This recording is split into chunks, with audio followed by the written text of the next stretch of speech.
So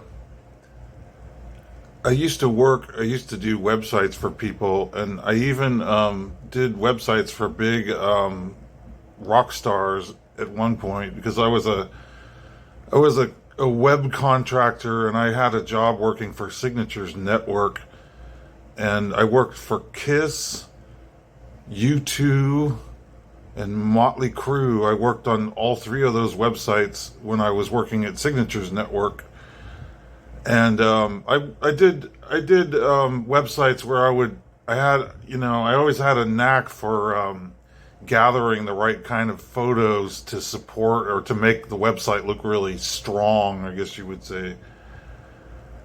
It was a whole thing I did that I'm not really doing much now, but what I learned is about branding, and artists never think it's important. Uh, they'll say, and I've said it myself. I should just do play the music that I want to play, and leave it at that. But if nobody is watching it, then I don't even have to record it. And I actually do that from time to time, just sit around playing music just for fun and not really worry if anyone's listening to it. But in this case, it was kind of my intent. My intent was not ever to. It was not to play every single song and be known for the person who has played every song that might be popular on YouTube as quickly as possible, which is what I basically did the past year. I started, it was about a year ago, I did the surfing safari song, and that one was popular, sort of. And then since then, I just tried practically every song I could think of to see which ones people wanted me to sing, or you can kind of get a sense of if you wanted to take your show on the road, is it better to just play music that you want to play, or is it better to, considering you want to actually make enough money to stay on the road, or, to make a living from it? It's good to know. It's good to analyze the data and see. So anyway, I never took any classes in it, but I had so many jobs that involved knowing about marketing and branding. That's why I'm showing this list here. The number one song that I did, the Beatles song from their second album, Not a Second Time, and I thought I got the most views for that song of all, and I'm like, well, is it because my voice sounds pretty interesting in it, and I don't really sing. The thing is, I don't even sing the song correctly. I mean, the way that John Lennon sings it is a lot different than the way I did it on that prototypical version I did a few months ago on the ukulele. So now, what I've done since I decided to really take it as seriously as possible to make the professional videos, which is not what I've been doing so far, really. So I'm listening very carefully to that song, and I'm going to try and imitate it as closely as possible. The way his voice sounds, because his voice does a lot of really interesting things. And I may even do a multi-track recording because along with, he's got a strumming guitar part. John Lennon has a Gibson electroacoustic guitar in 1963, which I didn't think they had electroacoustics then, but I think actually electroacoustics came before solid bodies. So I mean, I know do I know that's true? I think I know that that's true. Anyway, the Fender acoustic I have, I think it's a sunburst finish, the same as John Lennon's Gibson. And so at least I don't have to go out and buy a Rickenbacker in order to look more like John Lennon, because I'm not just John Lennon, but I'm also covering, in the top 3 songs I'm going to cover, I have John Lennon from '63, the whole Beatles actually, and then Boy About Town, 1980, the Jam. Well, the interesting thing is the Jam, when they started out, they wore black suits with black skinny ties, which is what the Beatles wore when they were the early Beatles. And not only that, but the third song I have, Orange Blossom Special, Johnny Cash also wears a black suit quite often, and he doesn't usually wear a tie though. But anyway, has to do with branding. I mean, you can see like on the list here, 1700 is, I have all these songs that maybe got like 300 or 200, but 1700, that's way, way, way, way higher than all of these other songs. These songs are total, I mean, as far as like, in talking about the branding is like, how do I look? How am I dressed? Based on what it is that people, the most people are going to want to see me doing when I'm performing. And so it's not totally, it's not necessarily an indication of the quality of my performance just because it got 1,700 views compared to all the other songs that I've done. I know that's for sure because I didn't even sing the song correctly. I just sang it in an interesting way. I don't know if many people sit around listening to Not a Second Time on the Beatles' second album that much. Are there a lot of people? I think that people I always thought people listened more to the late Beatles more than they did the early Beatles, but I may be mistaken. There may be a lot of people out there. Well, the early Beatles now, like on YouTube, you can, I just watched the whole movie of Hard Day's Night last night, and today I'm going to watch Help. And so the version of John Lennon that I'm trying to imitate was actually the 1963 version of John Lennon, and that was before those two movies came out. But Hard Day's Night came out in just 1 year after the Beatles' second album did, so it's a pretty good look. It's also a really good way to see what what London especially was looking like in 1963, because and also they're on trains, they're riding in cars, everything looks very much like England in 1963, or I mean 1964. Hard Day's Night does. And the Jam, I don't think the Jam ever made a movie or anything. I gotta check, but I'm watching a lot of video of the Jam. And so Paul Weller in 1980, he has this in the actual Boy About Town live version, he's wearing a yellow polka dot shirt, or the shirt is a yellow base with like dark polka dots on it. He was branching out into outer mod fashions at that point. But when the Jam started out, they just wore black suits with black skinny ties, like basically like the Blues Brothers, and that's what a lot of the actors in Quadrophenia were wearing too, and so I think of that as like that's the epitome of the early '60s kind of fashion that the Jam were doing a revival of. And then Johnny Cash, he's the man in black, so eventually I'll probably do music videos for all of these other songs, but the strength of the branding is important, because if I'm a musical artist, a famous musical artist, I have these people who latch on to me, as all musical artists do. And then they end up having they're kind of hoping that I kind of stay in the same vein, because it's the vein that they're latching onto, that they like, the kind of music that they like. So I might start out and I'm playing like the exact kind of thing that they might want to hear, and I'm dressed in that early '60s mod black suit, black skinny tie look. which actually a lot of new wave bands dressed that way in the early 80s too, like the Romantics also. Billy Joel, he even, I think he was even singing about it in It's Still Rock and Roll to Me.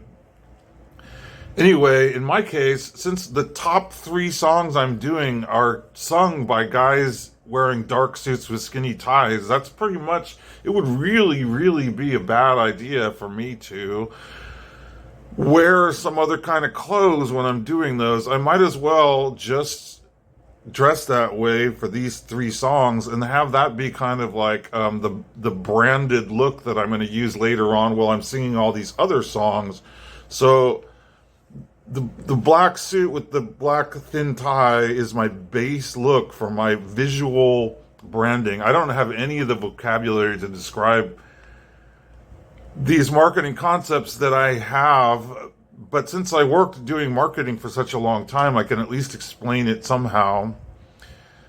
So yeah, this is the most surefire, as far as from the information I have. If I had posted them on some other video network, then I could look at the stats, the statistics from that and say, maybe maybe I should also incorporate some other sort of branding. In this case, so those top three, like one of them gets 1709, not a second time, 1061 Boy About Town, 761 Orange Blossom Special, and then 532, just me talking about my Fender Redondo guitar. But the other thing, so there's a tie-in because I have like the guitar I have is a Sunburst guitar, and John Lennon's guitar, and this is also a Sunburst Dreadnought size guitar, but I have a Fender and he has a Gibson, but I don't know. I've never heard anybody talk about his Gibson acoustic as if it was, people are always talking about his, the Epiphone Casino and also the Rickenbackers that the Beatles would use, but I never hear anybody talk about his Gibson acoustic. And so I think my Fender acoustic is probably about as good as the Gibson that he was playing, because nobody latched onto. I mean, normally a Gibson would cost more money than the Fender acoustic. Well, depending on which one you get, actually, there are some Fender acoustics that would cost more. So anyway, I think that's still pretty strong branding, because a Fender is such a standard guitar anyway that I don't think anyone's going to look at that and go, "Wait a minute, that's not a Gibson acoustic guitar. I thought you were trying to be John Lennon." It's like, well, no, I'm not really trying to be John Lennon.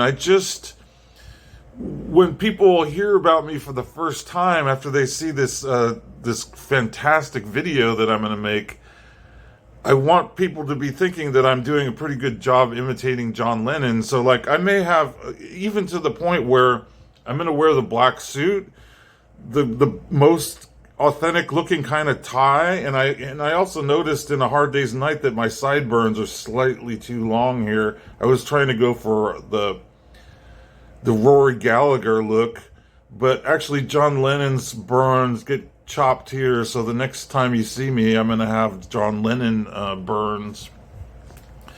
That's just for the initial outing. It's like when musicians make their first album, they have to have their branding pretty strong, because that's the expectation. It's an expectation that their public has of them after for a long time, is how they started out the first time anyone heard about them. In my case,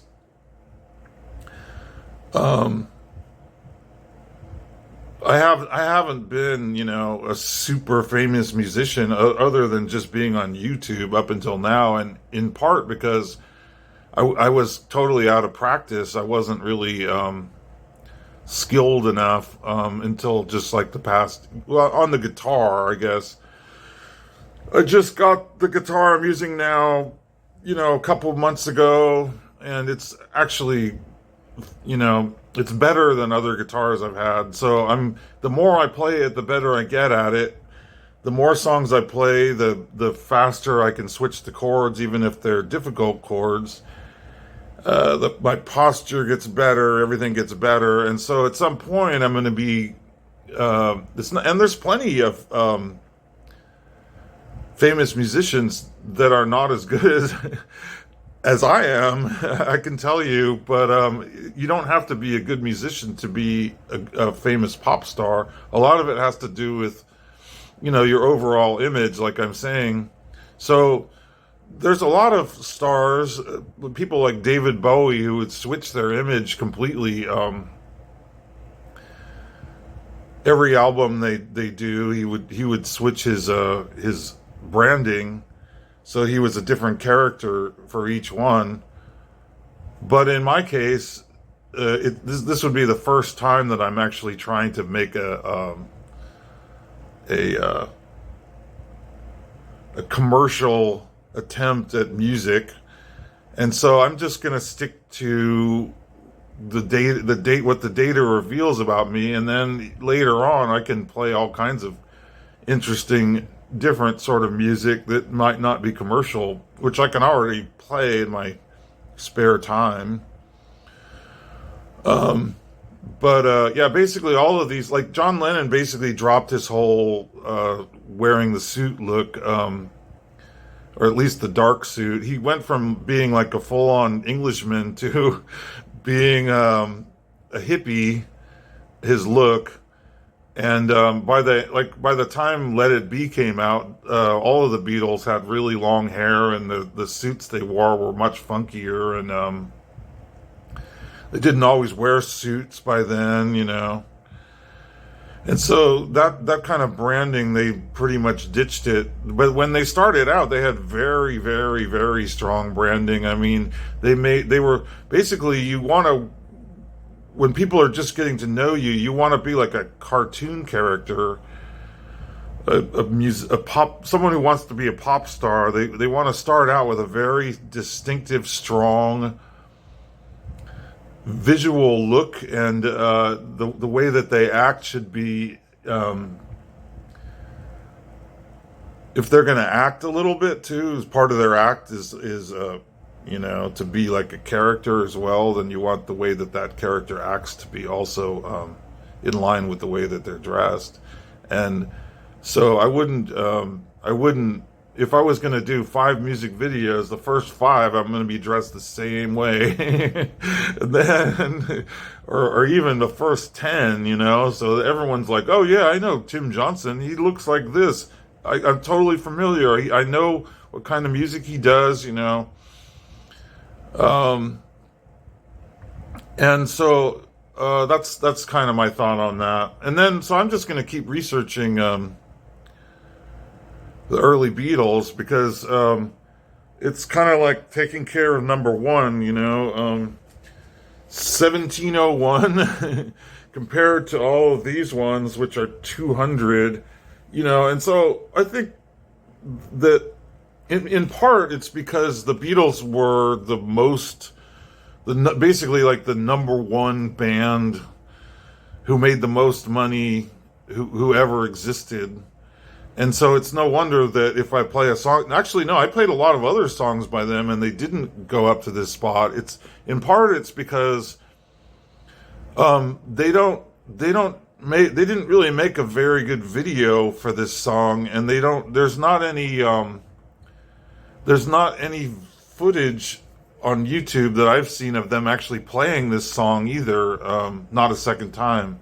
There's a lot of video of them playing a lot of other songs, and they have a whole bunch of other songs that were much bigger. This song wasn't even a hit. But since they are the number one band in history, it makes sense that if you kind of find sort of a niche for doing a cover, like most people are not going to choose this song to be their Beatles cover. They're going to choose one of the other songs, and I already have done that. And so when I do other Beatles songs that are more bigger hits or more well known, those come out a little lower because everybody else is also playing those. So if I want to be doing strong branding, I don't even want to get to those until after I've covered the ones where I know that I've kind of filling in a gap in the marketplace, in a sense. And that is finding a song by the biggest band that ever was, and doing a music video of it that's just totally fantastic and is actually better than the Beatles video that they did of the same song. And that's just because the video that they did is just kind of a cartoon. It looks like it was made with a cheapo, not the best cartoon making software. So it's easier to do a good job. I mean, I can go down. There's lots of places that are here in Sacramento that look similar to the places that I saw when I watched Hard Day's Night yesterday, and also like the train station. They spend half of the movie on the train. So we have trains here. I could dress up in a Beatle suit and go ride around on the train, and I probably will do that, and just to gather the footage. But in the meantime, I mean, I don't know, if I make the video too early, then I'm just going to have a video that is not going to stand the test of time. You know, like if I try and bust it out quickly, I don't think that it would be as good as if I take my time working on it. So that's the true of the top 3 songs. So it makes the most sense. I'm actually essentially, I know a lot about making video, a lot about shooting video, going out on locations and shooting video, and even doing like guerrilla style, getting quality video of me in a prime location that you normally have to get a film permit for. I just go, and like in that case, I wouldn't dress like John Lennon in a suit. I would dress more like John Lennon, the way he dresses when he's hanging around by the swimming pool when they're on their tour. But that's what I'm going to watch today. What is the quintessential early Beatles look? Obviously, it's just the dark suits that all 4 of them wore. They didn't all wear the same suit, and they also were all in black and white too. So I would have to do Not a Second Time also in black and white, which is great. It's easier to get a good result if you do it in black and white, because you don't have problems with color, clashing colors and things like that. Yeah, there was some Yola Tango video where they, at the beginning, the guy from the record company is like, God, why can't you guys just do something commercial, for God's sake? I mean, why do you insist on doing this art music? And so that's it. I think that it's important to spend a little bit of time worrying about whether what you're doing is going to be commercial or not, and then there's the other part of the time, which I think you see it with a lot of bands where they had a very strong branded image on their first 1 or 2 albums, and then it totally falls apart over the course of their career, the branding. Because it's not, I don't know, it depends on the artist. There's some where the branding is really important, like the Ramones, for example. I mean, I don't know, like once the Ramones decided to, I don't know, they didn't actually stop wearing, like Dee Dee stopped wearing leather after he left the Ramones, and he did some kind of metal project. It's like, it just doesn't seem, it doesn't seem like something a Ramone would do, but that's because they're actually real people in real life, and they have things that they want to do. So who am I to say? Anyway, the Ramones had really strong branding too. Their look, and so yeah, if it was up to me, I would be playing more like meditation music, I think. Okay, ciao.